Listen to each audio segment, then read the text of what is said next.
ambil jatahnya itu adalah ujratul misli. Berhaknya adalah upah kelayakan, upah normal. Sangat saya prihatin adalah fakir miskinnya dapat 5 kilo, 5 kilo, 5 kilo, 5 kilo. Ambilnya 100 kilo, 100 kilo, 100. Mantap ya. Ambilnya banyak, fakir miskinnya malah sedikit. Jangan gitu ya. Assalamualaikum warahmatullahi wabarakatuh. Alhamdulillah rabbil alamin, wassalatu wassalamu ala nabiyina Muhammadin sayyidina Muhammadin wa ala alihi wa sahbihi ajma'in. Amma ba'du, alhamdulillah ini adalah sudah lama kita ada bersama sini dari pertengahan Agustus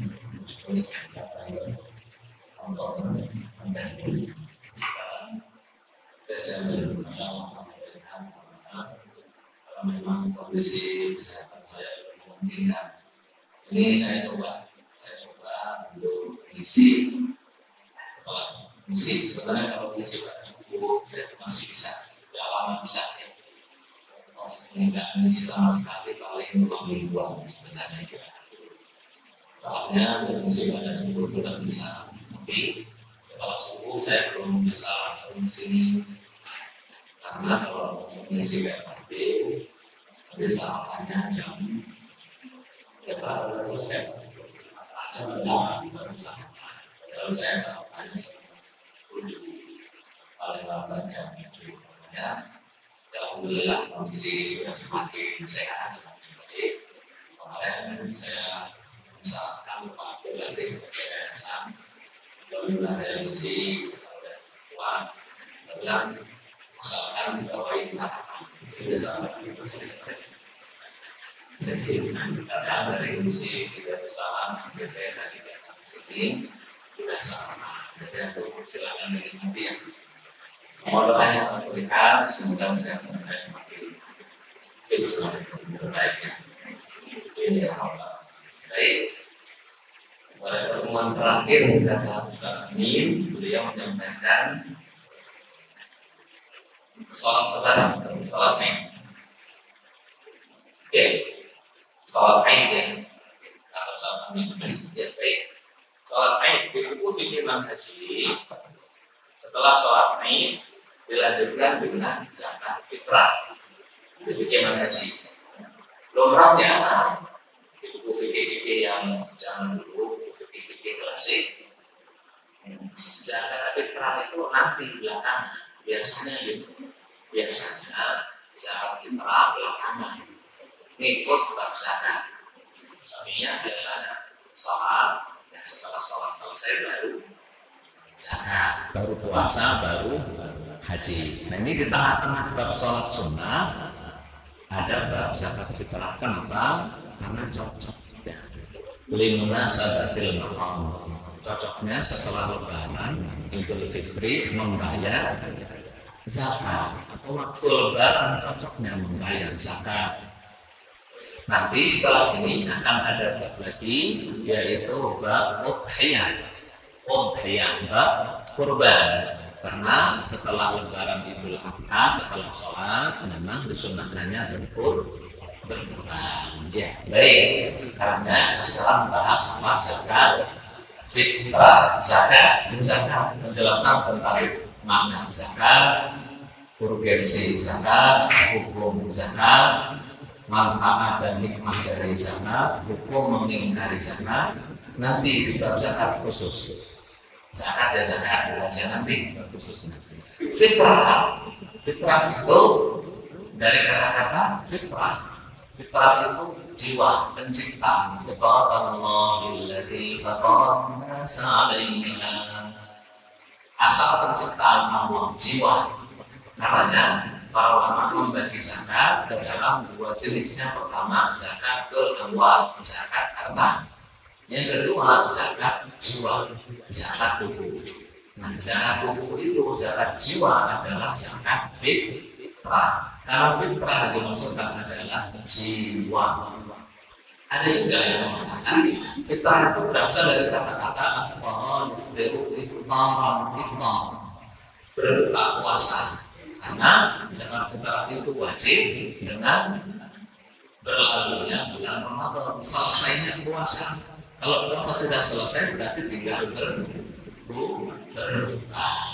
Hari sehat ya. Udah lama nggak ketemu kita kayaknya ya. Ayo. Kalau ini ada dulu sih saya nggak datang. Ada deh. Malas-malas kayaknya malas-malas saya. Ada. Ya. Baik. Jadi zakat ada dua apa tadi? Zakat mal dan zakat zakat badan. Fitrah kan dia sudah mengatakan dari fitrah artinya badan, zakat orang, zakat badan. Ada yang mengatakan dari iftar. Karena puasa sudah selesai tinggal lebaran melakukan zakat. Nah itu pengertian zakat fitrah, yaitu kalau secara istilahnya adalah al-qadrul wajib minal mal, sesuatu sebagian harta yang wajib yang wajib dibayarkan dengan tata cara khusus. Baik.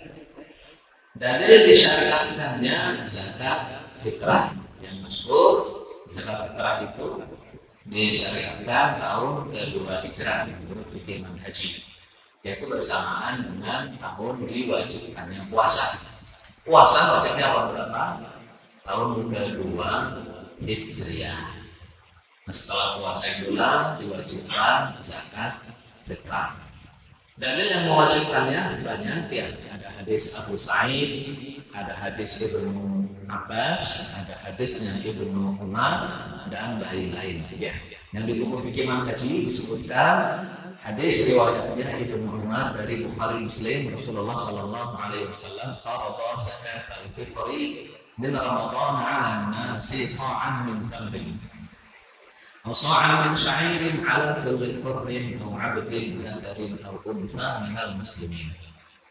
Rasulullah sallallahu alaihi wasallam mewajibkan, memfardukan zakat fitrah di Ramadan kepada seluruh manusia. Berapa? Sa'an, satu sa'. Nanti kita bahas, kita jelaskan. Satu sa' dari kurma atau satu sa' dari syair, dari gandum. Gandum itu ada bur, ada syair.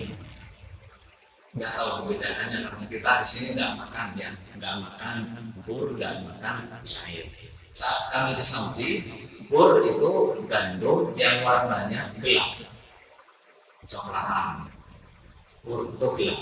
Kalau syair, hembak bisa disebut, itu warnanya terang, putih kayak tepung beras. Nah kalau syair warnanya gelap. Roti yang terbuat dari bur, dan ada roti tawar gitu. Kalau terbuat dari bur semua warnanya pasti gelap, coklat gitu, coklatan semua. Nah yang terbuat dari syair, gandum itu yang putih itu warnanya jadi putih. Nah biasanya orang yang lagi diet ngambilnya yang warna apa? Yang warna nggak warna diet jangan. Ayo makan dulu sendiri. Ya yang diet biasanya pengen yang warna gelap coklat. Karena kenyang terus katanya gitu. Gulanya lebih sedikit dibandingkan yang terang. Kata orang-orang Arab seperti itu ya. Nah, kenapa saya jelaskan? Karena nanti menurut Abu Hanifah beda. Kalau bayar zakat fitrah dengan yang bur itu cuma setengah sok saja. Nah, sedangkan kalau bayar yang pakai syair yang putih bayar dengan satu sok. Gitu. Enggak apa-apa dimatiin itu sih. Baik,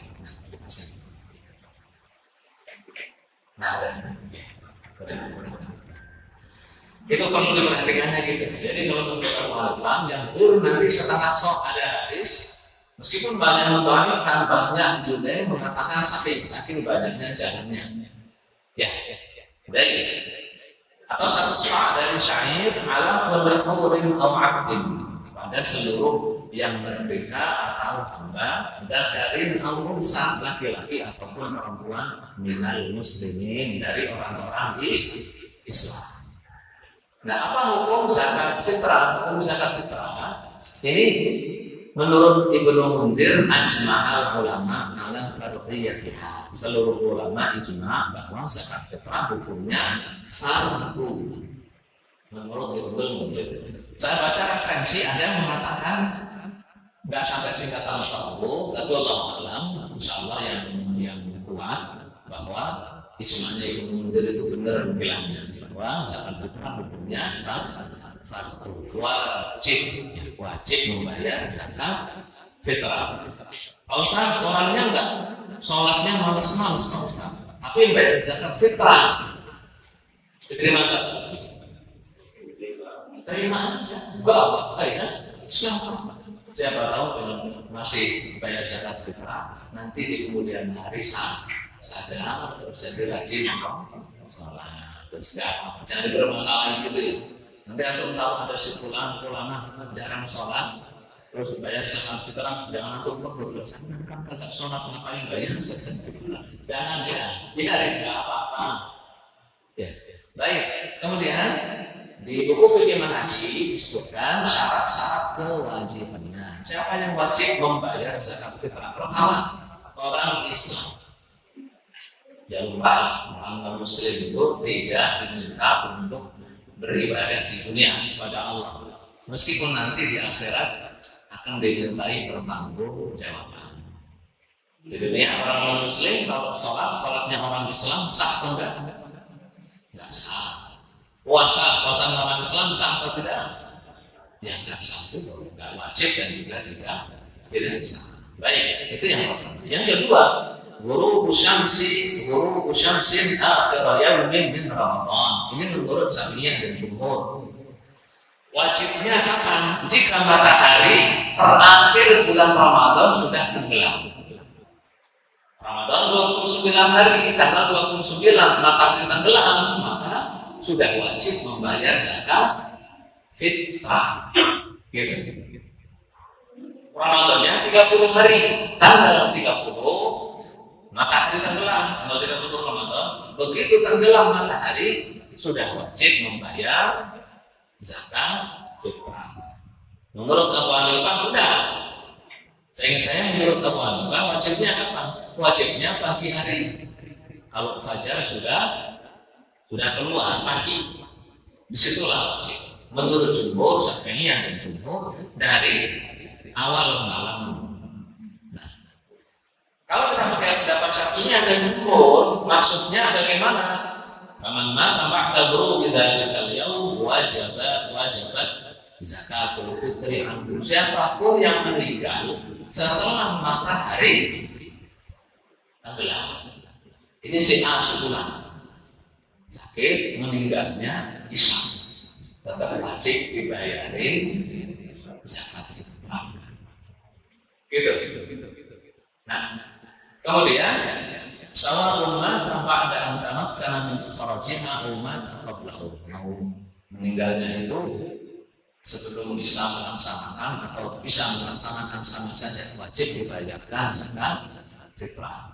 Bikhilaf man ulida ba'dahu. Ini berbeda dengan anak kecil lahir setelah matahari tenggelam. Kalau saya punya anak lagi, amin gitu ya. Amin, doain punya anak lagi gitu ya.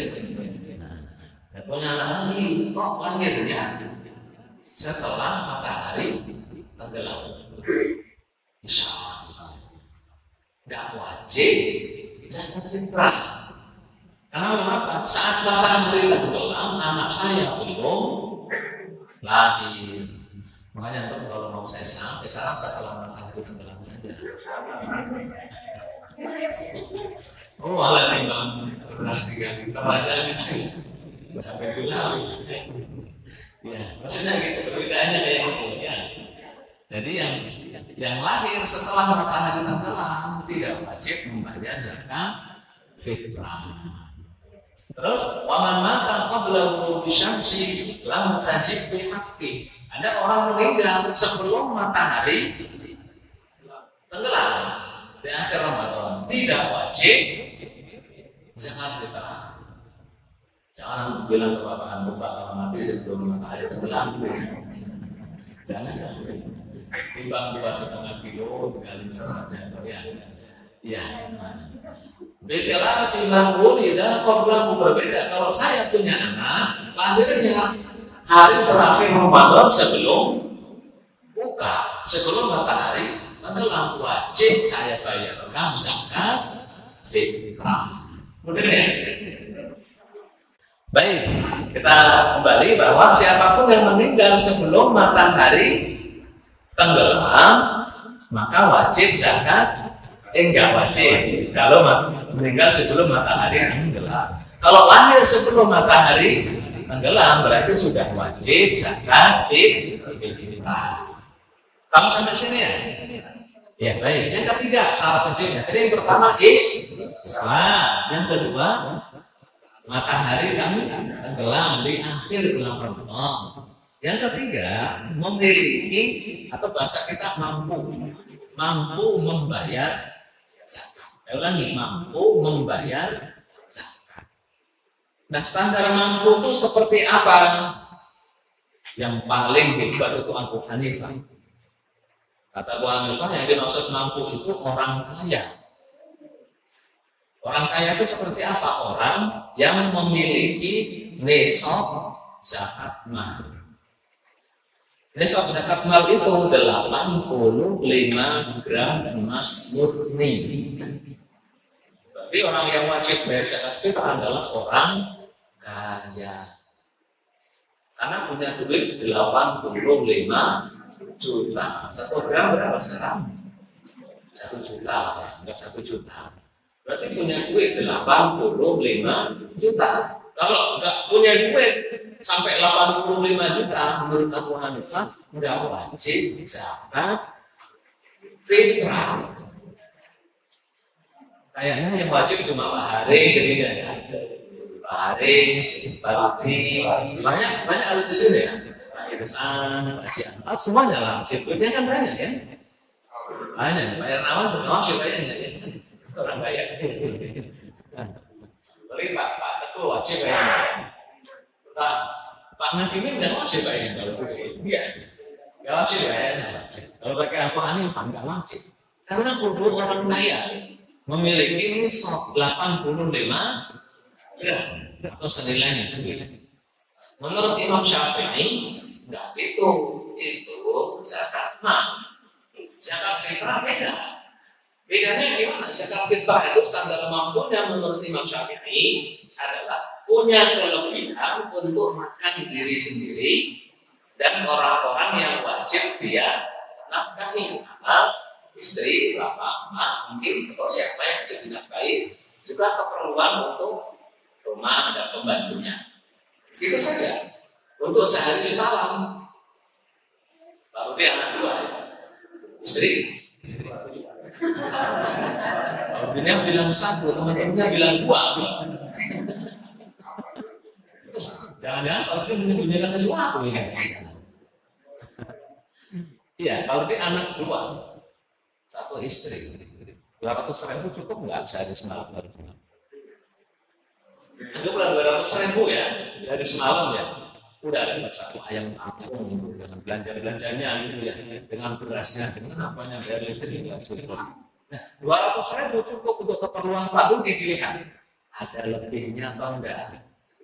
Kalau ada lebihnya, wajib membayar zakat fitrah. Karenanya standar cukup, standar mampu di sini beda-beda. Ya, yang anaknya banyak siapa? Anaknya 4 siapa? Enggak ada ya?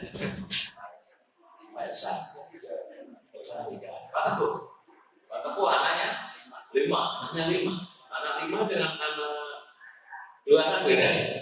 Jadi Pak Teguh lihat aja kira-kira 1 hari 1 malam berapa? Untuk 500 ya, untuk 5, 7 berarti ya, sampai dengan 500. Ada nggak sisanya? Ada sisa cukup buat zakat fitrah, wajib bayar zakat fitrah. Paham ya? Wallahu a'lam bishawab. Saya lebih tenang memakai fikihnya Syafi'i di sini. Biar semuanya membayar zakat fitrah. Kalau pakai fikihnya Abu Hanifah, nanti yang bayar zakat fitrah hanya orang-orang kaya. Tapi kita harus menghormati Abu Hanifah. Baik, selanjutnya yang wajib mengeluarkan itu siapa? Untuk siapa? Kata Syafi'iyah, orang-orang yang sudah mampu mencari duit, terutama laki-laki, dan dia sedang tidak dinafkahi oleh orang lain, terutama perempuan, wajib mengeluarkan zakat fitrahnya masing-masing. Sedangkan yang masih dinafkahi yang mengeluarkan siapa? Pemberi nafkah. Pak Afi punya istri kan ya? Istrinya yang mengeluarkan zakat siapa? Pak Afianto. Gitu. Terus Pak Adime punya anak istri yang mengeluarkan zakat siapa? Pak Adime. Ya kalau istrinya ingin mengeluarkan sendiri karena punya duit, boleh? Ya boleh. Enggak apa-apa. Boleh ya bisa. Jadi anak-anak kita yang mengeluarkan zakatnya. Bapak emak kita jika menjadi tanggung jawab kita untuk menafkahi. Jadi kadang bapak emak kita menjadi tanggung jawab kita sebagai anak untuk memberi nafkah. Apa? Kalau kitanya mampu berkecukupan, terus bapak emak kita kekurangan karena nggak kerja atau nggak bisa kerja, nggak punya duit untuk makan, maka wajib kita beri nafkah.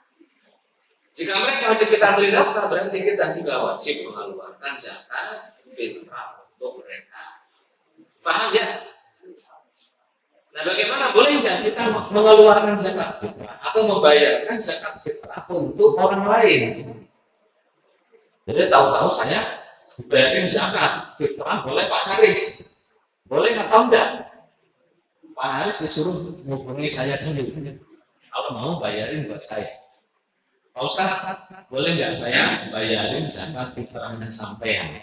Kalau saya bilang, oke, jangan saya, sekalian istri saya, sekalian anak-anak saya, gitu. Masih mumpung gitu mungkin sekali. Kalau saya bilang oke, sah. Iya, karena saya sudah mewakilkan kewajiban saya kepada. Tapi kalau saya bilang enggak mau, alhamdulillah saya punya rezeki, saya ingin bayar untuk diri sendiri, bayar untuk istri dan anak-anak saya sendiri. Maka Pak Haris bayarin, enggak sah. Enggak dianggap zakat fitrah, dianggapnya apa? Sedekah biasa. Paham ya? Karena kalau ingin bayarin zakat fitrah si fulan orang lain, tolong konfirmasi. Ya, sampean sudah tak bayarkan zakatnya, gitu. Mau nggak? Oh mau, silahkan. Paham? Baik. Selanjutnya zakat fitrah yang dibayarkan apa dan berapa? Menurut jumhur ulama, zakat fitrah dikeluarkan dari makanan pokok. Makanan pokok tiap negara berbeda-beda. Ya. Boleh kurma, boleh gandum, boleh akik. Akik itu dulu salah satu makanan pokok orang Arab. Saya masih sempat ngerasain saat di Saudi itu bertamu ke rumah teman, ditanya itu pernah makan akik, hal akik gitu. Bilang apa itu? Katanya. Kata dia, lagi itu kirafi zakat fitrah yang disebutkan zakat fitrah. Banyak hadis menyebutkan tentang akik. Orang lebihnya lah seperti dua maknanya seperti belum pernah keluar kalah seperti susu, ya, susu udah kering, bukan bumbu. Mungkin awalnya encer gitu ya, terus kemudian keringnya itu keras. Kalau keju kan empuk ya, itu keras. Rasanya asam-asam gimana gitu ya, tipis gitu, merongkol tipis gitu, gumpal tipis. Oh ini yang namanya akik. Nah itu dulu jadi makanan pokok itu zaman Nabi Sallallahu Alaihi Wasallam. Sekarang udah enggak. Orang Arab juga makannya gandum, juga beras. Kurma udah nggak jadi makanan pokok juga, ya, tapi jadi makanan pendamping. Nah, jadi menurut jumhur ulama wajib mengeluarkan dari makanan pokok dan tidak boleh mengeluarkan dengan duit. Menurut Malikiyah dan Syafi'iyah serta Hanafi. Kenapa? Karena zaman baginda Nabi Shallallahu Alaihi Wasallam, baginda Nabi tadi dalam hadis Sahih Ibnu Umar yang Bukhari Muslim memerintahkan bayar zakat fitrah dengan makanan. Disebutkan kurma, gandum, api, dan disebutkan. Dan Abu Sa'id Al-Khudri hadis Bukhari beliau mengatakan kunna nukhriju fi ahdi Rasulillah يوم الفطر صاعا من طعام وكان طعامنا الشعير والزبيب والقطيف والتمر. Dulu kata Abu Sa'id, kami mengeluarkan zakat fitrah di zaman baginda Nabi Shallallahu Alaihi Wasallam 1 sok makanan. Makanan kami dulu adalah syair, gandum, zabib. Zabib itu anggur yang dikeringkan, namanya kita kismis ya, kismis. Wal akid tadi akid apa susu yang sudah dikeringkan tadi, wat tamr itu juga dengan kurma. Nah, kata jumhur ulama, seandainya mulai mengeluarkan duit, zaman dulu duit sudah ada atau belum? Ada. Zaman itu sudah ada duit belum? Ada. Ada duit dinar dan dirham, iya kan? Seandainya mulai mengeluarkan duit dengan tinjauan itu lebih bermanfaat kepada fakir miskin, artinya baginda Nabi akan menunjukkan kepada yang lebih manfaat, yaitu bayar dengan duit. Karena tidak, kata jumhur, nggak boleh bayar duit. Siapa? Jumhur. Mohon maaf, siapa? Imam Malik, Imam Syafi'i, dan Imam Ahmad bin Hanbal. Pendapat yang kedua adalah pendapat Abu Hanifah. Abu Hanifah secara prinsipil sama dengan jumhur, membayar dengan makanan pokok. Tapi boleh membayar dengan duit senilai makanan pokok tadi. Menurut siapa? Abu Hanifah. Apa dalilnya Abu Hanifah? Ingat, pendapat Abu Hanifah ini bukan Abu Hanifah sendiri. Bahkan Al-Hafidh Ibnu Hajar Al-Asqalani dalam kitab Fathul Bari menyebutkan biasanya Imam Bukhari berbeda dengan Abu Hanifah, sering sekali berbeda dengan Abu Hanifah. Tapi untuk masalah bayar zakat fitrah dengan duit, Imam Bukhari sepakat dengan Abu Hanifah, boleh. Kata Imam Bukhari. Ini juga pendapatnya Hasan Al-Basri. Ini juga pendapatnya Umar bin Abdul Aziz. Abu Hanifah enggak sendiri. Kenapa? Ya dalilnya riwayatnya Baihaqi, juga Bukhari secara mu'allaq. Mu'allaq itu maksudnya hadis yang tidak disebutkan sanadnya. Bahwasanya Mu'ad bin Jabal berpesan kepada penduduk Yaman. Mu'ad qadhi Yaman, yang dikirim oleh Rasul ke Yaman adalah Mu'ad. Mu'ad berpesan kepada para penduduk Yaman, tolong zakat-zakat tanaman kalian itu diganti saja dengan barang dagangan, karena itu lebih bermanfaat bagi orang muhajirin dan ansor di Madinah. Gitu. Nah, berarti dari zaman Nabi boleh mengganti benda zakat kepada benda lain yang lebih manfaat kepada orang-orang yang mustahik. Alam besar, uniknya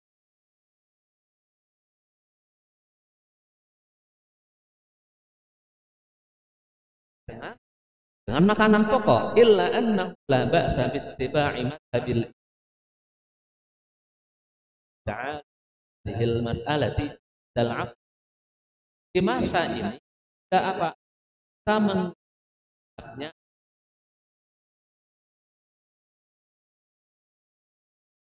bahwa jawab daf'il qimah, apa mazhab beliau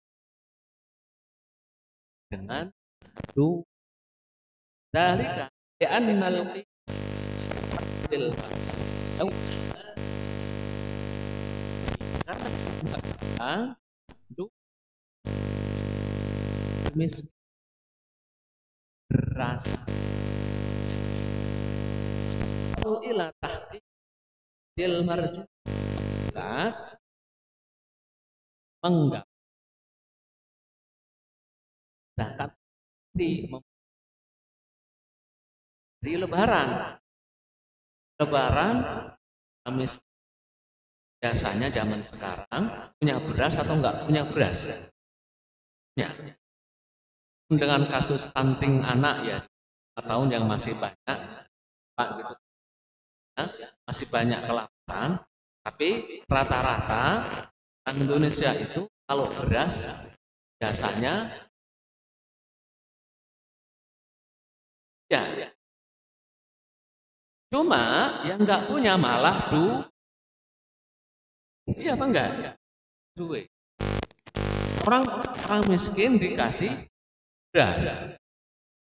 Si beras harga 13.000, anggaplah. Kalau dia jual lagi, laku enggak 13.000? Para pedagang, jangan 13.000, saya jualnya 13.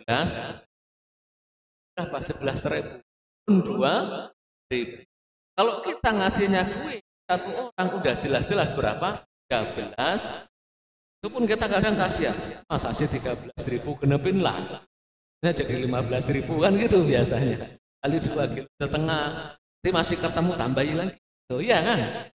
Makanya ya, menurut Abu Hanifah manfaatnya lebih manfaat dengan apalagi ini juga fatwanya dari zaman Nabi, dari zaman sahabat. Mu'adz bin Jabal yang dia juga saya dulu ya saya yang memboleh Muawiyah bin sahabat ada sahabatnya Muawiyah, ada Mu'adz juga kan ada tabi'in Hasan al-Basri, ada Umar bin Abdul Aziz, ada Abu Hanifah, bahkan Imam Bukhari membolehkan. Lah terus ya wis lah ala kulli hal, ini permasalahan khilaf. Nanti ketika datang Ramadan mau lebaran nggak perlu ribut lagi. Ya, jangan ribut. Biasanya ribut, nggak boleh. Seandainya membayar dengan duit itu boleh, pasti sudah ada zaman Nabi. Nggak seperti itu cara berdalil. Ada zaman Nabi mengganti zakat dengan yang lebih manfaat. Dilakukan siapa? Oleh Mu'adz bin Jabal. Fatwanya Muawiyah juga membolehkan. Muawiyah juga faqih kata Ibnu Abbas. Muawiyah itu faqih dalam hadis Bukhari kata Ibnu Abbas. Ingat saya di Bukhari. Karenanya udah saling menghormati saja. Boleh. Yang mau membayar dengan duit boleh. Bayar dengan beras juga boleh. Paham ya? Nah panitia zakat nanti biasanya mencari jalan tengah. Gimana kerjasama dengan pedagang? Iya apa enggak? Ya, Pak siapa kan kenalan biasanya ya. DKM punya kenalan biasanya, pedagang beras. Pak sampean sini ya, stay di sini. Bawa beras berapa karung gitu. Nanti kalau ada orang yang mau bayar zakat fitrah biar pakai beras sampean, beli dulu di sampean baru dibayarkan. Nanti kalau sudah jadi bisa dijual lagi ke sampean gitu. Biasanya gitu. Jadi cari jalan tengah. Saya pribadi sampai sekarang membayarnya dengan beras, tapi membolehkan. Saya berprinsip pakai fikih manhaji di sini boleh kalau mau membayar dengan duit uang senilai beras, senilai yang kita makan. Nah, yang dikeluarkan beras yang mana Pak Ustaz? Beras itu ada pandan wangi, ada beras merah, ada beras ketan. Ada IR42, ada 63, ada 36, ada 64. Iya kan ya? Jenis-jenis beras kan itu ya. Tahu Pak Rudi ya? Saya kan petani. Iya. Yang paling enak kan beras 64. Pulen enak. Yang paling enggak enak untuk dimakan jadi nasi beras apa? 42. IR42 itu kalau dibuat lontong baru enak, kecil, kenyal, padat gitu. Iya. Harganya macam-macam Bu itu ya. Harganya ya beda-beda. Semakin tinggi kualitasnya, ada yang utuh-utuh, ada yang meniran, beras patah-patah itu. Yang mana? Yang kita makan. yang kita makan. Sampean makannya harga berapa? 14.000. Ya belinya yang 14.000. Sampean makannya yang 10.000, ada enggak 10.000? Enggak ada sekarang, Bu. Sekilo? Seliter. Oh, seliter maksudnya ya. Iya, beras bulog boleh enggak? Iya. Iya, beras itu, beras bulog biasanya mungkin. Iya, ya yang sampean makan aja, intinya yang sampean makan gitu, sesuai dengan makanan kita. Iya. Baik. Nah, berapa? Yang dikeluarkan berapa beras itu?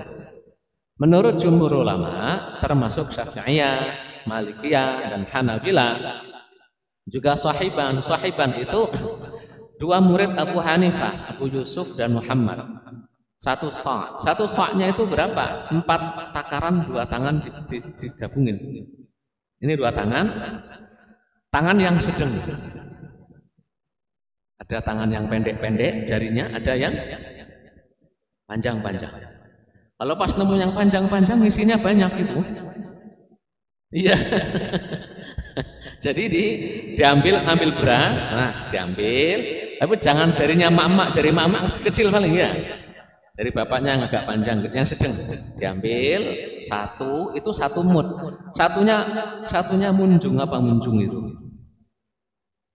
Enggak diperesin ya maksudnya. Penuh. Jadi ambil beras 1, 2, 3, 4 itu 1 orang. 1 sok itu 4 mud. 1 mud takaran 2 tangan digabungin. Gabung ya, dirapetin, jangan dikukak. Kalau dikukak nggak dapat apa-apa ini.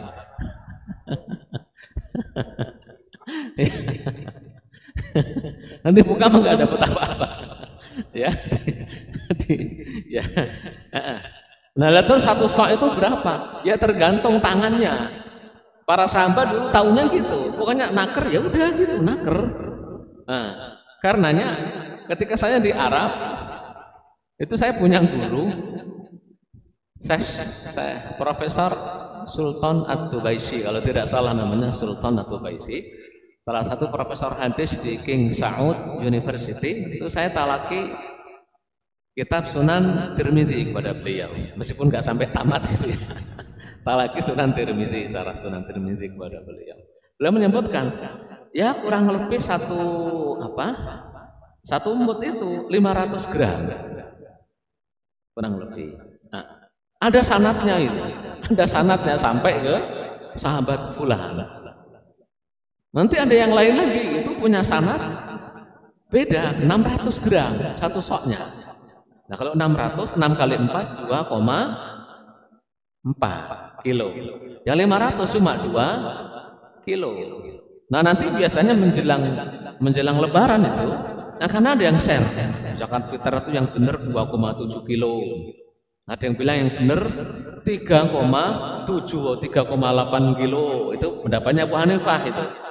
Ya pendapatnya Abu Hanifah 3,7 kilo gitu. Nah, ya sebenarnya kembali kepada sok. Sok itu takaran tadi itu 2 tangan digabungin 4 kali udah. Tangannya dulu mungkin besar-besar, ada yang tangannya besar ketemunya 600 gram.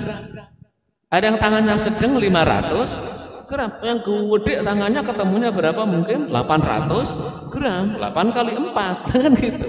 Ketemunya berapa? Lihat apa enggak? Lalu gitu, enak-enakan ya.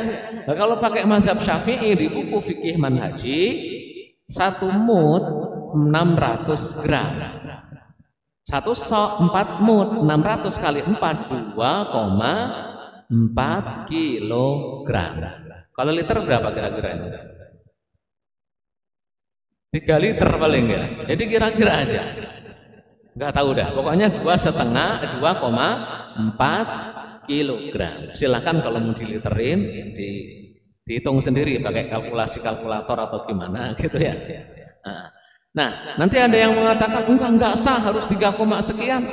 Kita ikut Imam Syafi'i. Di Imam Syafi'i ini buku fikih manhaji termasuk fikih yang sangat kontemporer, fikih baru ini. Iya. Nyebutnya 2,4 kilo sudah sah. Bahkan ada yang 2 kilo juga sah. Ya, sampean mau bayar 3,5 kg, alhamdulillah, monggo. Saya bayar 2,5 kilo juga sudah sah menurut imam saya. Silahkan. Halo? Paham? Paham. Nah, kalau mau bayar duit berarti seharga 2,4 kilogram. Satu orang. Satu keluarga ada 7, ada 8, kalikan 8. Paham ya? Mak-mak paham? Alhamdulillah. Kemudian kapan waktu mengeluarkan zakat fitrah? Waktu wajibnya adalah kalau matahari sudah tenggelam di akhir Ramadan menurut jumhur. Menurut Abu Hanifah pagi hari baru wajib. Wis kita nggak usah bahas Abu Hanifah. Wajibnya tanggal terakhir bulan Ramadan matahari tenggelam wajib dikeluarkan. Anjurannya mengeluarkan zakat fitrah, anjurannya adalah pagi-pagi sebelum melaksanakan sholat. Waktu bolehnya 1 hari tadi, 1 hari Lebaran. Itu tetap masih boleh, ya tetap masih boleh. Tapi dianjurkan sebelum melaksanakan sholat. Nah, terus kemudian boleh enggak kita bayar zakat fitrah sebelum waktunya wajib? Menurut ulama Syafi'iyah boleh, dan seluruh ulama mengatakan boleh. Cuma bolehnya mulai kapan? Menurut Imam Syafi'i mulai boleh dari tanggal pertama puasa. Kenapa? Sebab dalam hadis sahih Al-Abbas ingin menyegerakan zakatnya, zakat malnya pengen dibayar duluan. Belum waktunya mengeluarkan zakat, tapi lihat banyak orang kekurangan. Abbas, pamannya Nabi, pengen bayar zakat duluan, bukan zakat fitrah ini. Karena sudah sampai nisabnya. Rasulullah Shallallahu Alaihi Wasallam mengizinkan kepada Abbas. Ulama Syafi'i yang diteliti, zakat mal itu wajib karena 2 sebab. Yang pertama nisab, yang kedua haul. Sudah dapat 1, nisabnya dapat. Oleh Rasulullah boleh didahulukan. Bayarnya disegerakan boleh. Nah, berarti dilihat zakat fitrah itu sebabnya apa? 2 juga kata ulama Syafi'iyah. Zakat fitrah itu wajibnya karena 2. Yang pertama puasa, yang kedua lebaran. Kapan lebaran? Matahari tenggelam. Itu udah berarti malam lebaran. Sebabnya 2, masuk Ramadan dan lebaran. Sudah ada 1 Ramadannya, berarti sudah boleh mengeluarkan zakat fitrah. Itu menurut Syafi'iyah. Menurut Imam Ahmad, menurut Imam Malik, boleh mendahulukan, boleh menyegerakan zakat fitrah sehari 2 hari sebelum lebaran. Kalau dari awal Ramadan nggak boleh. Kenapa? Hadisnya di Bukhari, saya dari Ibnu Umar kalau tidak salah ya, bahwa dulu kami mengeluarkan zakat fitrah itu 1 hari atau 2 hari sebelum lebaran. Menurut Abu Hanifah, sebelum Ramadan pun boleh mengeluarkan zakat fitrah. Ya, sebelum Ramadan. Menurut Imam Syafi'i nunggu Ramadan. Menurut Imam Ahmad nunggu lebaran 1-2 hari baru boleh. Ya, ala kulli hal, melihat pendistribusian zakat fitrah yang terkadang ganggu fakir miskin malam-malam ngetok tok empok gitu ya, kayak nenek, mbah, pak, bu, tok jam 1 malam bu. Jam 1 malam itu waktunya melek atau waktunya merem itu? Waktunya merem, waktunya tidur. Mbok ya, oh gitu ya. 2 hari lah, 2 hari sebelum lebaran sudah dikumpulin, 1 hari sebelum lebaran sudah dibagi. Syukur-syukur pakai mazhabnya Syafi'i. Dari tanggal berapa? Tanggal 21 gitu ya. Tanggal 21 sudah menerima terakhir, atau dari awal Ramadan kami buka menerima penerimaan zakat fitrah sampai tanggal 20. Tanggal 21 dibagiin. Kenapa? Khawatir orangnya keburu mudik. Iya apa enggak? Khawatirnya para mustahikin keburu pulang kampung. Bagus seperti itu ya. Daripada malam-malam ngetok orang lagi tidur, mending dikasih beras karung bu. Ngasihnya berapa? 10 kilo mending, kadang cuma 2 kilo, 3 kilo. Ya Allah, tidur ini berharga, diketok orang cuma ngasih beras. Mending yang dikasih orang miskin.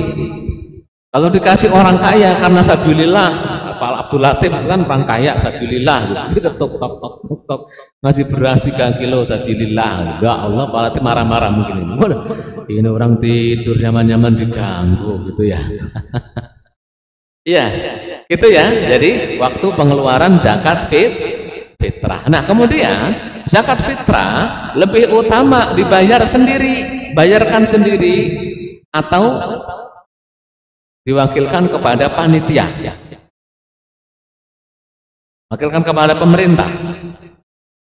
Imam Nawawi dalam kitab Al-Majmu', juga ulama Syafi'iyah, membagi harta zakat menjadi 2 kategori. Harta zakat ada yang dikategorikan al-amwal ad-dhahirah, harta yang kelihatan masyarakat umum. Yang kedua, harta yang tidak kelihatan, harta batinah, harta yang batin.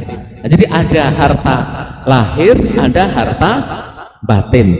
Untuk harta yang dhahir, harta yang lahir, jika pemerintah ngambilin, maka sunnahnya lebih afdal diserahkan kepada siapa? Pemerintah untuk mengelola zakat. Apa saja? Yang pertama, binatang ternak. Binatang ternak itu harta yang lahir, semua orang ya tahu itu harta banyak. Yang kedua adalah hasil panen, padi dan sebagainya, gandum, kurma, itu termasuk harta yang lahiriah, zahir. Pemerintah ngambil itu. Di Arab kalau udah musim-musimnya panen, datang pesan pemerintah untuk mentaksir. Oh, zakatnya kira-kira sekian, pohon yang ini, jangan diapa-apain untuk zakat. Sisanya silakan. Gitu, Pak. Kalau di Indonesia musim panen padi, seandainya pemerintah ngopen, sayang pemerintah kita nggak ngopeni zakat. Kalau dikelola dengan baik, itu masya Allah mengentaskan kemiskinan. Waktunya panen, datang yang mentaksir. Oh, kira-kira ini berapa hektar, hasilnya sekian, zakatnya 10% atau 5%, paling yang ini, yang petakan yang ini cukup, yang lainnya silakan, yang ini untuk zakat. Nah gitu, Pak. Dan zakat fitrah termasuk yang mana? Menurut ulama Syafi'iyah yang mu'tamad, ada khilaf sebenarnya, yang mu'tamad, yang rajih, zakat fitrah itu termasuk al-amwal al-batinah, harta yang batin. Harta yang batin termasuk zakat fitrah, termasuk emas, perak, termasuk duit gitu, termasuk perdagangan, afdalnya dizakatkan, dikeluarkan sendiri.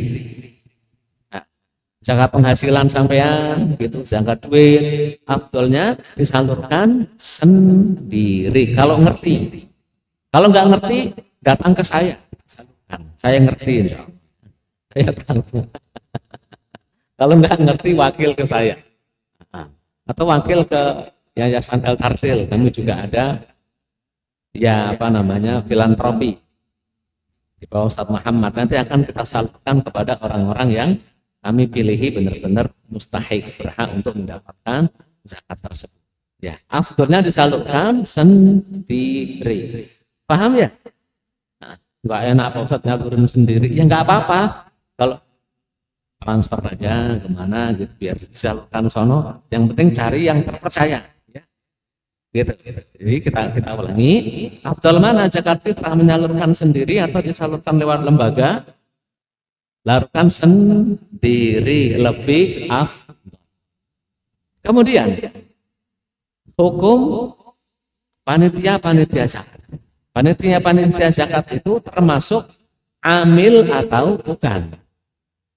Amil itu adalah man ba'asahul imamu li jam'i sadaqah atau li jibayati sadaqati wa tauzi'iha. Mereka-mereka yang mendapat mandat ditunjuk oleh pemerintah untuk mengambil dan membagikan zakat. Atau bahasa kita, mereka-mereka yang mendapat legalitas dari pemerintah untuk mengambil, menerima, mengelola dan menyalurkan zakat. Itu amil, termasuk yang ngambil, termasuk administrasinya, termasuk apa masuk semua menurut Syafi'iyah dan jumhur. Jadi kalau legal bisa disebut amil, dapat surat izin dari pemerintah. Yang tidak dapat izin dari pemerintah itu sebenarnya mengamilkan diri sendiri. Pangadimin, dia syuhada mungkin, ya. Pak Rudi di mana? Dia syuhada juga. Nah, atau Pak siapa? Muhyiddin di musala apa itu namanya? Nur gitu. Pak Gusri di masjid apa? Nah itu mengamilkan diri sendiri karena tidak resmi dari pemerintah. Mengamilkan diri sendiri. Lah terus berhak mendapat jatah ambil atau enggak? Kalau saya tidak berani mengatakan berhak. Kalau saya, karena status amil sampean adalah mengamilkan diri sendiri, nggak ada legalitas. Kayak Pak Nandan menjadikan dirinya sendiri sebagai anggota DPR, meskipun nggak ada yang nyoblos. Gimana? Sah atau enggak keanggotaan DPR-nya? Menganggotakan diri sendiri, bisa enggak? Enggak bisa. Mengamilkan diri sendiri. Ya, karenanya menurut saya, ini saya pribadi loh ya, menurut saya pribadi itu mengamilkan diri sendiri. Lah terus kalau pengen dapat jatah gimana Pak Ustadz? Ada solusi. Solusinya ketika mengiklankan, menerima dan menyalurkan zakat fitrah, ada tanda bintang kecil. Bawahnya tulis syarat dan ketentuan berlaku. Apa syaratnya? Ketika sudah datang dibilangi, Bu, kalau mau apa? Atau ditulis di bawahnya, satu orang bayar 5.000. Mudeng. Satu orang bayar 5.000. Berarti kalau 2 orang bayar 10.000, 4 orang 20.000. Nah, bayarannya itu, Bu, boleh karena ini wakalah bil ujrah. Ya, jadi mewakilkan, bersedia menjadi wakil tapi minta bayar. Malu nggak gara-gara seperti itu? Malu ya? Mending itu daripada mengambilkan diri sendiri. Karena status antum ya khilaf nanti. Ya enggak apa-apa, tetap ada kiai ustadz yang mengatakan enggak apa-apa antum jadiin amil. Yang mengangkat antum jadi amil siapa ya? Ada enggak? BKM memang BKM pemerintah. Enggak. Mengambilkan diri sendiri. Maka lebih baik minta tadi dana untuk ujrah bayaran. Tapi yang monggo hal itu pendapat pribadi saya, lebih berhati-hati sebaiknya jangan ngambil. Paham ya? Ya, baik. Kemudian yang selanjutnya, zakat fitrah disalurkan ke siapa? Zakat fitrah disalurkan ke siapa? Jumhur ulama penyaluran zakat fitrah kepada seluruh mustahikin. Kepada siapa? Seluruh mustahikin. Innamas sadaqatu lil fuqara'i wal masakin wal 'amilina 'alaiha wal mu'allafati qulubuhum wa fir riqabi wal gharimin wa fi sabilillahi wa ibnis sabil. 8 asnaf. Menurut Malikiyah sebaiknya disalurkan ke fakir miskin. Enggak perlu sabilillah, enggak perlu amil, enggak perlu gharimin, enggak perlu. Ini nanti siapa mereka nanti kita bahas di bab zakat. Kenapa? Karena ada atensi khusus dari baginda Nabi. Buatlah orang-orang miskin jadi kaya di hari itu. Jadi ada atensi khusus, perhatian khusus dari Nabi zakat fitrah untuk fakir miskin. Disebutkan waktu matan lil masakin sebagai makanan bagi orang-orang miskin gitu. Kata jumhur, penyebutan ini la mafhumalahu. Ini mafhum sifat. Sifat itu la mafhumalahu. Karena buktinya di hadis sahihain, Mu'adz ketika diminta untuk mengambil zakat mal di mana di Yaman, kata baginda Nabi juga tu'khadhu min aghniyaihim turaddu ala fuqaraihim, diambil dari yang kaya dikembalikan kepada yang miskin. Tahu buktinya zakat mal dibagi kepada 8 asnaf, kata jumhur gitu. Kata Imam Malik sebaiknya dikhususkan untuk fakir miskin. Ini satu pendapat Imam Malik. Ya wallahu a'lam bishawab. Sebenarnya secara pribadi Pak Bu hadirin hadirat, seandainya saya punya kuasa, saya pengen sebenarnya menjadikan zakat fitrah itu khusus untuk fakir miskin. Apalagi fakir miskin yang termasuk sabilillah. Banyak kan? Malah kebanyakan sabilillah itu juga miskin, betul enggak? Guru-guru TPA yang suka azan, suka ngimami, ya bang enggak? Khotib-khotib Jumat gitu. Kebanyakan miskin atau kaya? Jujur saja lah, jujur. Betul Pak Teguh ya?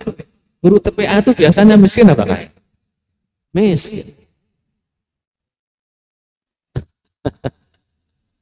Iya. Tapi ala kulli hal khilaf, karena innamas shadaqat lil fuqara, sesungguhnya sedekah untuk fakir miskin sebutin ambil 8 asnaf, kata jumhur ya untuk 8 asnaf ini. Nah menurut jumhur pun ini ada khilaf lagi. Menurut Imam Syafi'i, kalau 8 asnaf ini ada semuanya kudu kebagian. Ada jatah buat fakir, miskin, amil, warimin, sabilillah, ibnu sabil, mu'allafah, dan semuanya harus kebagian. Kalau enggak ada, adanya berapa? 4. Fakir, miskin, amil, terus sabilillah. Kudu kedapatan semua. Menurut siapa? Ulama Syafi'iyah.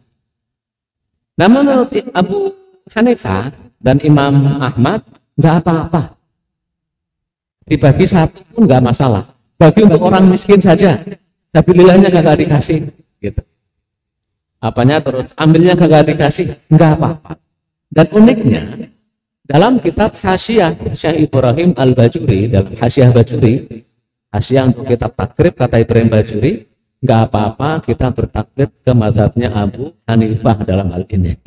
Boleh dibagi ke satu asnaf saja, enggak masalah. Kalaupun banyak asnaf. Bahkan kata beliau, seandainya Imam Syafi'i hidup pasti akan berfatwa dengan fatwa ini, gitu kata beliau ya. Dalam kitab Hasyiatul Bajuri. Seandainya Imam Syafi'i itu pasti akan berfatwa seperti ini. Nah, itu pembagiannya gitu ya. Kemudian bagi panitia gitu, kalau mengambilkan anggaplah Anda mengambilkan diri sendiri, tolong ngambil jatahnya itu adalah ujratul misli. Berhaknya adalah upah kelayakan, upah normal. Nah, sampai kerjanya berapa jam? Lumrahnya kalau kerja harian di Bekasi berapa sekarang? Kuli berapa kuli? 200 kerjanya berapa jam? 8 jam gitu. 200. Nah, sampean kerjanya berapa jam? Dalam zakat fitrah itu dilihat jamnya. Oh 8 jam, jangan lebih dari 200.000 atau beras senilai 200, jangan lebih gitu ya. Yang sangat mengkhawatirkan, sangat saya prihatin adalah fakir miskinnya dapat 5 kilo, amilnya 100 kilo, mantap gitu ya. Fakir miskinnya 2,5 kilo, amilnya 25 kilo. Wah, mantap ini ya. Kerjanya cuma berapa hari, berapa jam, dilihat gitu ya. Dilihat. Sampai 50 kilo lumayan ya, 500.000 gitu kan ya. Padahal kerjanya berapa? Oh, saya berhari-hari. Seharinya berapa jam? Seharinya cuma 2 jam kadang kan. Pada tarawih sampai jam 10 kan, 2 jam ya kan. Nanti hari kedua pada tarawih sampai jam 10 berapa? 2 jam dihitung. Udah 8 jam. Berapa? 200 ribu itu kalau sampean mengambilkan diri sendiri, ya, jangan kelihatan colok gitu. Ambilnya banyak, fakir miskinnya malah sedikit, jangan gitu ya, kurang bagus itu, enggak berkah, ya. Wallahu a'lam. Apalagi yang belum. Nah, bagaimana kalau orang dia sabilillah, miskin, fakir juga itu, fakir miskin sabilillah, terus juga gharimin. Mungkin ada orang masih punya utang, fakir miskin, guru ngaji pula. Hah? Ada kan itu mungkin ya? Nasallallahu ya, jadi jangan sampai kayak gitulah kita ya. Orang kita sudah enggak sampai kayak gitu. Nah, gini maksudnya gini. Dia mendapat miskin saja atau sabilillah saja atau gharimin saja. Menurut Syafi'iyah satu saja. Dapatnya satu saja, miskin saja. Menurut Ahmad bin Hambal boleh dengan tiga-tiganya. Dari fakir miskinnya dapat, sabilillahnya dapat, terus ghariminnya. Nah, itu yang kami rasakan di Saudi, makanya kami kaya di Saudi.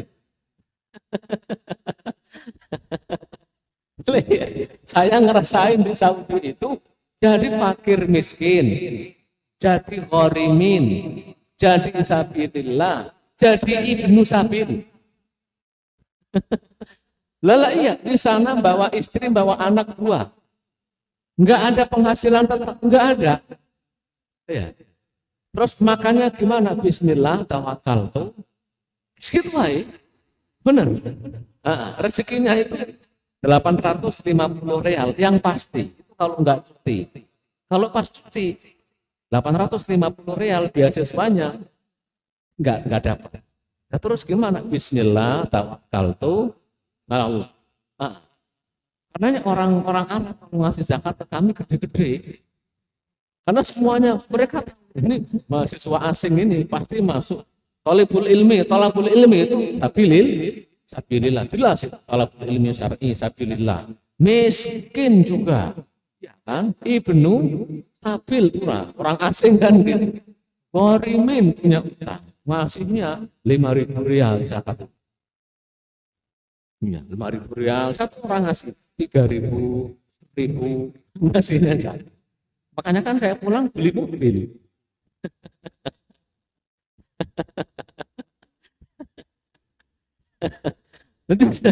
Jadi orang kalau ngasih zakat kan kayak gitu. Menurut ulama Syafi'iyah juga kalau ngasih itu yang banyak, biar jadi langsung kaya kan gitu ya. Lala iya. Jadi di sana Masya Allah, mazhabnya Ahmad bin Hambal memuliakan orang miskin. Udah miskin sabilillah dapat dari semuanya. Dari Syafi'iyah disuruh ngasih salah satunya saja. Wallahu a'lam bishawab. Ini mungkin ya sudah selesai bahasan tentang zakat. Kalau mau ada yang didiskusikan, ditanyakan di dalam, di luar tema, boleh. Fadhal, silakan. Ya.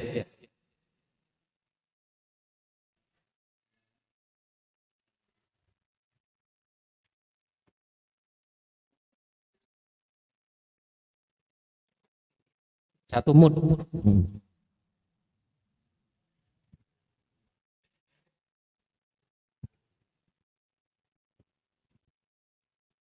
Ya. Ya nggak apa-apa.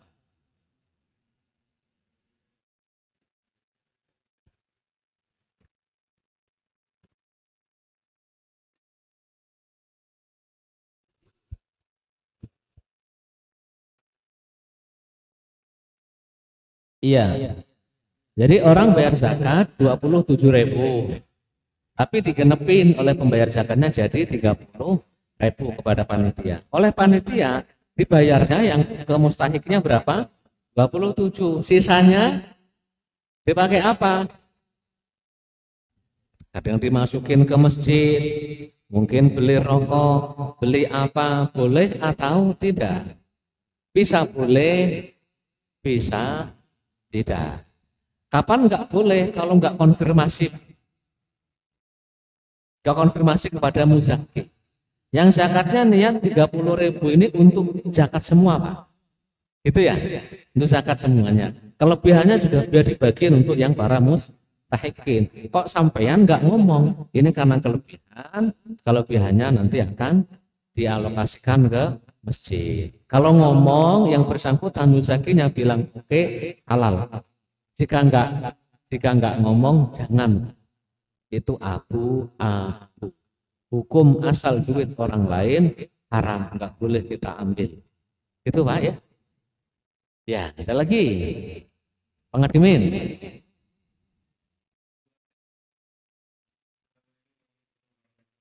Waalaikumsalam warahmatullahi. Salahuddin Al-Ayyubi itu ketika mau membebaskan Masjidil Aqsa itu langkah pertama adalah menyatukan akidah umat Islam. Nah, salah satu yang saya baca itu Salahuddin Al-Ayyubi itu sebelum subuh itu kepada para muadzin agar mengajarkan mengumandangkan akidah Asy'ariyah. Yang dimaksud di sini akidah Asy'ariyah itu belum subuh, adzan subuh itu apakah tahrim subuh atau apa itu? Akidah Asy'ariyah bukan tahrim, bukan tarhim, bukan tahrim, tarhim. Oh, tahrim. Tarhim yang sholatu wassalamu alaik gitu kan? Bukan itu. Salahuddin Al-Ayyubi itu punya apa? Kenal yang mempopulerkan, yang mengembangkan bahasanya, mengajarkan akidah Asy'ariyah ke seantero jagat dunia Islam itu adalah Kesultanan Salahuddin Al-Ayyubi. Kalau Maturidiyah yang mempopulerkan adalah Kesultanan Turki Utsmani. Ya, Asy'ariyah atau Maturidiyah itu mirip-mirip, perbedaannya ya ada, cuma enggak banyak. Cuma statement antum bahwa sebelum membebaskan Baitul Maqdis Palestina, Salahuddin Al-Ayyubi itu menyatukan akidah umat Islam. Enggak benar, Pak. Enggak benar. Kalau Salahuddin Al-Ayyubi adalah yang mengkomandoi Sultan utama, panglima perang utama untuk membebaskan Palestina, dan akidah beliau adalah Asy'ariyah, benar, Pak. Tapi beliau melarang dan tidak mengizinkan ada pemahaman selain Asy'ariyah, itu enggak benar. Nah, karena Ibnu Qudamah Al-Maqdisi itu seorang mujtahid mazhab Hambali, punya kitab Al-Mughni, Lum'atul I'tiqad, itu akidahnya Hambali. Akidah Hambali dengan akidahnya Asy'ari itu ya ada perbedaan, dan perbedaan bahkan dulu sampai terjadi konfrontasi secara fisik, perang, meskipun dalam skup kecil. Nah itu Ibnu Qudamah perang ikut dengan Salahuddin Al-Ayyubi, pasukannya Salahuddin Al-Ayyubi. Akidahnya berbeda, gitu. Ya sebagai contoh, dalam mazhab Hambali, dalam terminologi Hanabilah, kalamullah itu biharfin wa sautin, bahwa kalamullah itu dengan huruf dan suara yang sifatnya qadim. Sedangkan menurut Asy'ariyah, kalamullah itu la bisautin wala harfin, tidak dengan huruf, tidak dengan suara. Itu salah satu perbedaan ya. Kemudian perbedaan yang kedua, di mazhab Hambali tidak boleh takwil. Iya, Ibnu Qudamah itu kalau takwil enggak mau sama sekali. Enggak mau, di Hambali itu enggak boleh takwil. Bolehnya tafwid makna. Nah di Asy'ari dan Maturidi boleh tafwid, itu menurut mereka madhabnya jumhur salaf, dan boleh takwil. Takwil juga ada di salaf, itu madhabnya jumhur khalaf gitu. Jadi perbedaan zaman Salahuddin Al-Ayyubi itu tidak membuat terbelah, tidak membuat konfrontasi. Sudah selesai konfrontasinya. Ini musuh kita sekarang satu, siapa? Pasukan non-muslim yang menguasai Palestina. Perlu kita gempur. Kita kesampingkan perbedaan-perbedaan semua, karena untuk menyatukan semua otak dalam satu pendapat sulit, Pak. Enggak bisa. Iya, karena bila punya pendekatan akidah sendiri, kita hormati. Syariah punya pendekatan akidah sendiri, kita hormati. Maturidiyah juga punya pendekatan sendiri, meskipun sangat dekat dengan Asy'ari, hingga akhirnya menyatu gitu. Ya saling menghormati. Itulah yang terjadi di Salahuddin Al-Ayyubi hingga berhasil membebaskan Palestina. Nah sekarang Palestina itu jatuh ke tangan orang-orang Yahudi itu, jatuh setelah Turki Utsmani runtuh dulu. Mereka melemah karena kondisi geopolitik internal eksternal juga nggak stabil, juga di internal orang Islam di Arab juga melakukan banyak pemberontakan bahasanya, akhirnya ambruk runtuh. Nah, ketika supremasi kekhilafahan Turki Utsmani sudah tidak kuat lagi, nggak bisa, nggak punya daya. Dulu ketika Turki Utsmani masih gagah, masih jaya, orang Yahudi mau ke sana diusir, nggak bisa. Mau nyogok nyuap berapa triliun pun enggak boleh. Tapi setelah Turki Utsmani ambruk, ya udah. Nah sekarang tinggal tiap negara kan ngurusi diri masing, iya apa enggak? Sibuk dengan diri masing. Karenanya ada sindiran dari orang-orang Gaza. Kenapa batu, kayu berbicara untuk menunjukkan ini Yahudi? Katakan itu nanti peristiwanya akhir zaman. Tapi ada yang nulis, kenapa batu dan kayu berbicara untuk menunjukkan ini loh Yahudi? Karena batu dan kayu itulah senjata kami. Sebab manusia Islamnya bungkam. Diam. Iya apa enggak? Negara Arab diam semua kan? Ngirimin bantuan duit, ya ngirimin. Tapi apakah berani ngomong di internasional? Iya, berani nekan? Enggak, diam. Makanya yang berbicara apa? Batu dan kayu. Iya, cuma jadi Salahuddin Al-Ayyubi akidahnya Asy'ari benar, tapi beliau menyatukan akidah ke satu, enggak. Beliau juga menghormati adanya pendekatan akidah yang berbeda. Perbedaan juga berbeda masalah furu' lah, enggak sampai harus saling mengkafirkan. Jadi kita hidup di Indonesia, apalagi negara demokrasi, nggak bisa siapa namanya Pak Ngadimin, kalau orang itu harus Asy'ari semua, nggak bisa. Sebagaimana di Turki orang harus Maturidi semua, nggak bisa. Atau sama hidup di Indonesia orang harus Salafi semua, yang nggak bisa juga. Ya karena memang manusia itu dibagi-bagi pikirannya oleh Allah Subhanahu wa Ta'ala. Ulama tidak hanya satu, hadis tidak hanya satu.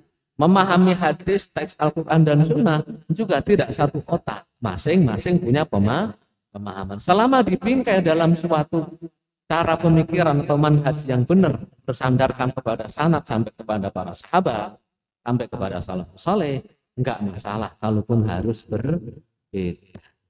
Gitu Pak ya? Ya, wallahu a'lam. Ada lagi? Ya.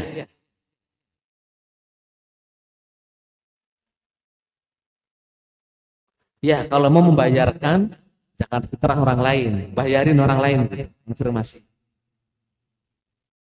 Intinya misalkan si orang itu menurut kita tidak mampu gitu ya.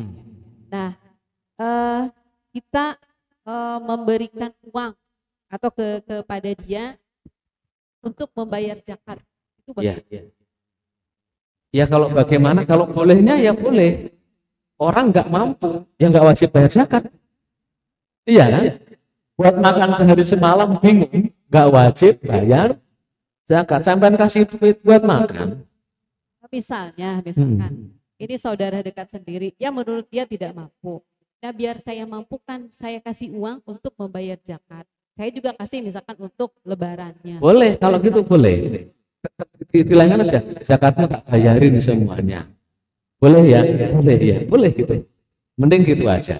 Nanti kalau saya kasih duit, ya kalau dipakai bayar zakat. Maksud saya, Kalau dikasih misalkan kita nggak nyebutin ini buat bayar zakat, pasti nggak dikasihin gitu. Nah, makanya dibayarin langsung aja ngomong. Tak bayarin zakatmu ya, oh ya nggak apa-apa, bayarin. Nah, gitu ya. Wallahu a'lam. Ada lagi? Lagi, silakan. Pak Adimin mau lagi, Pak Rudi? Pak Nandan? Udah tak kampanyain Pak Nandan ya? Udah tak kampanyain enggak perlu naik ke sini. Perlu lihat mukanya Pak Nandan enggak? Nanti ada gambarnya enggak? Enggak ada gambarnya nanti kan ya? Enggak ada gambarnya ya?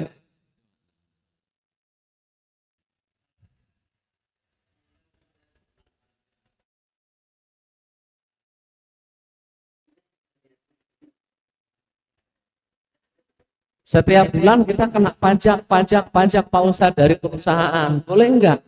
Itu pajak kita niatin bayar zakat. Enggak bisa. Kenapa enggak bisa? Zakat itu alokasinya asnaf mustahikin, fakir, miskin. Pajak yang menikmati siapa? PNS itu dibayar dari pajak. Orang-orang kaya. Ya apa enggak? Yang menikmati pajak siapa? Ya rakyat juga menikmati rakyat, ya. Tapi yang banyak menikmati siapa? Malah orang kaya, pejabat, gitu ya dari pajak. Hanya tidak boleh bayar pajak diniatin zakat. Zakat ya zakat.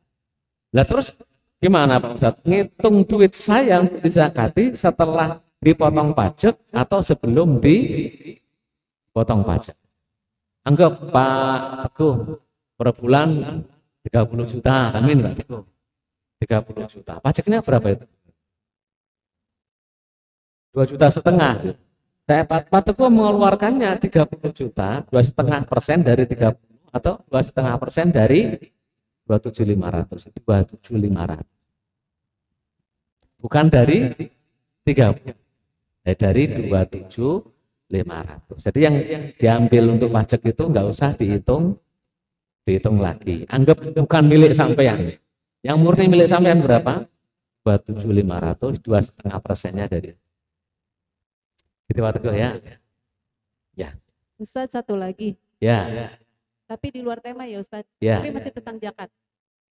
Kalau misalkan zakat, saya misalkan menjual sebidang tanah. Misalkan zakatnya itu 2,5% ya dikeluarkan. Jual sebidang tanah itu sampean memang pedagang tanah atau karena jual tanah? Kalau jual tanah aja itu nggak ada zakatnya Bu. Nggak ada.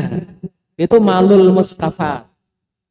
Menurut 4 mazhab, al-malul mustafad la yajibu alaihi zakah illa bimudhi haulin ma'a baqa'in nisab. Sampai jual tanah laku berapa? 1 miliar. 1 miliar ini setelah setahun kok masih 1 miliar atau lebih dari 85 juta setelah setahun baru wajib dikeluarkan zakat. Kalau habis jual tanah langsung dizakati? Enggak. Itu pendapat minoritas tapi senang dipakai oleh lembaga-lembaga zakat. Kenapa? Biar mereka dapat zakatnya. Tahu saya kayak gitu. Oh iya kan, biar mereka dapat zakatnya. Kalau menurut 4 mazhab nggak wajib itu. Apalagi kalau sampean 1 miliar jual tanah. Setelah itu dibeliin rumahnya untuk tempat tinggal, nggak wajib zakat. Ditempati sendiri 1 miliar, beli mobil Alphard, dinaikin sendiri, ya nggak wajib zakat. Nah kalau sampean beliin emas miliar itu kan dapat berapa? Sekilo ya, cuma sekilo. Lalu disimpan setahun, baru emasnya tadi dikeluarkan 2,5%. Lah 1 miliar Pak Ustadz buat mantu si Riandi sekian ratus juta, mantu si Aldi sekian ratus juta, mantu si Zaki sekian ratus juta, mantu siapa lagi? Mantu siapa namanya anak perempuannya Isma ya, mantu si Isma. Tinggal 200 juta setelah setahun. Yang dizakati ya yang 200 juta. Gitu ya Ustaz. Jadi ya kalau sampai tanya lembaga zakat, dapat duit sekarang, keluarin sekarang. Hampir 100 juta itu untuk zakat. Iya, ya karena mereka yang dapat duit sedekah alhamdulillah. Ya sebagian mengatakan zakat itu pendapat bukan 4 mazhab sebenarnya. Jadi kalau dapat duit langsung disakati 0,5%, itu pendapat minoritas, bukan jumhur ulama 4 mazhab. Tapi kata lembaga-lembaga zakat, kami melihat kemaslahatan fakir miskin. Katanya gitu, melihat kemaslahatan fakir miskin, makanya wajib keluarin zakat. Tapi buktinya yang kaya bukan fakir miskinnya. Siapa yang kaya? Karyawannya kan, pengelola zakatnya kan. Lala iya, makanya saya nggak percaya itu. Makanya saya fatwakan kalau sampean ini kalau zaman pedagang tanah beda lagi loh ya. Ini kan sama cuma jual warisan. Yang nggak langsung wajib zakat. Tunggu satu. Jual warisan 1 miliar, bayar utang 300 juta kan gitu. Ngelunasin rumah 200 juta, mantu 150 juta, beli mobil 150 juta, tinggal 50 juta. Ya udah nggak wajib. Makanya jangan ngajikan satu khozi, nanti pada nggak zakat ya. Iya, ya itu al-malul mustafad. Benar ya. Ada lagi? Iya. Ini yang ini Bu, bukan ini. Ini Bu, ini. Ini dulu. Iya. Iya, anak yatim kenapa?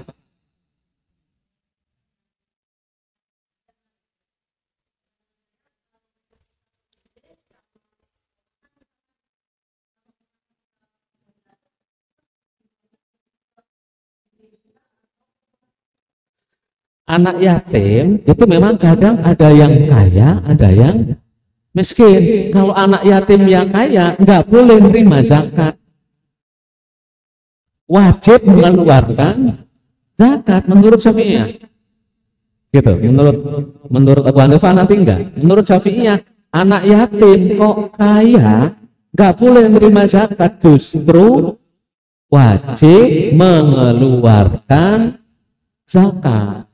Karena pas Umar bin Khattab, kalian kalau menjadi wali yatim kok kaya, duitnya diputer biar nggak habis, dikeluarin zakatnya saja. Ya, meskipun nggak kerja, tapi dicukupi oleh orang kaya, nggak boleh menerima zakat. Kayak sampean nggak kerja, cuma apa? Maca, mapan, mana, gitu ya? Maca, mapan, mana, gitu bahasanya kan ya? Kebutuhan sehari-hari dicukupi oleh siapa? Oleh suaminya. Sampean nggak kerja, tapi dicukupi oleh suaminya yang kaya. Boleh menerima zakat? Nggak boleh. Nggak boleh, karena sampean statusnya tetap kaya meskipun tidak kerja. Kaya kenapa? Dicukupi oleh suami yang kaya. Gitu ya? Lah buktinya miskin, kasih ke buktinya. Anak yatim kaya mah nggak perlu duit, perlunya kasih. Nah, gitu Bu ya? Iya. Ya Bu, terakhir. Ya, lanjut. Assalamualaikum warahmatullahi wabarakatuh. Waalaikumsalam. Misalkan kita ada beberapa aset ya. Beberapa aset. Rumah, tanah dan sebagainya. Nah, itu kita zakatkan dahulu. Ya, udah kedengeran. Zakatkan dulu atau kita kurangin dulu dengan hutang-hutang kita yang ada. Kita punya aset, punya rumah, punya mobil, punya kebun, punya sungai, punya rawa gitu. Ya siapa tahu namanya orang kan ya. Aset sampeyan itu Bu dimiliki untuk pribadi atau diputar untuk dijual? Jawab. Pribadi nggak ada zakatnya Bu. Sampean punya mobil paling mahal apa? Maserati, Lamborghini apa namanya? Lamborghini apa namanya itu? Untuk sendiri dipakai sendiri sehari-hari. Sampean punya rumah 2 atau 3. Tapi untuk diri sendiri, nggak disewain, nggak didagang, nggak, untuk diri sendiri. Karena mungkin istrinya banyak, anaknya banyak gitu. Itu nggak wajib dizakati. Yang dikontrakin baru penghasilannya. Sampai beli, kok saya punya pesawat pribadi, bilang amin gitu. Tapi untuk pribadi nggak wajib saya zakatkan, nggak dikeluarkan zakatnya, kecuali pesawatnya saya buat manajemen untuk ngangkut penumpang.